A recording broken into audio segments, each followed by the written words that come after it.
Përmes një formati të ri të pa aplikuar më parë në politikën shqiptare, kandidati për kryetar bashkie në Tiranë Lulzim Basha ka bashkëbiseduar me qytetarët për projektin e tij për një qytet evropian.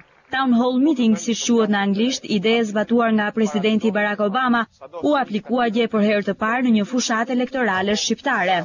Basha i është përgjigjur interesimit të qytetarëve për punësimin, trafikun, infrastrukturën, luftën kundër korrupsionit, sigurinë ushqimore, çmimet, uljen e taksave e deri tek politikat e tij për sportin.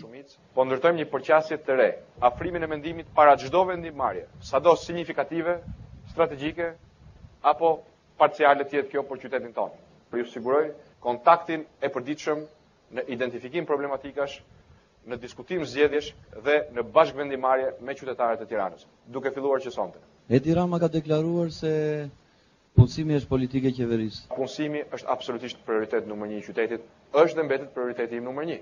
Taksat, fondi garancive, një rol informativ në tregun e punës, zhvillimi i infrastrukturës si një përqasje e dy fish, së pari vendet me njëhershme pune, së dyti ulje e kostës prodhimit dhe të shërbimit për biznesin, pra më shumë para për biznesin, më shumë para për punësimin, më shumë para për rrogat, dhe dy fushat të tjera, investimi në arsimin profesional, investimi në Tiranën turistike. Këto janë drejtimet e mia kryesore për punësimin, dhe të jeni të bindur kur them 30.000 të punësuar e kam peshuar mirë dhe jam i sigurt se si në çdo sfidë tjetër, këtë që fjalë që po jap do ta mbaj. Ç'mendoni ju që do të bëni për artin dhe kulturën në Tiranë? Unë angazhohem që brenda planit të ri urbanistik të gjej vendosjen e re për një galeri artesh pamore, për një teatr dhe për një qendër multimediale. Arti pamor duhet të jetë i pranishëm kudo në qytet. Ç'mendon kryebashkiaku i Arshëm për të disiplinuar trafikun në Tiranë?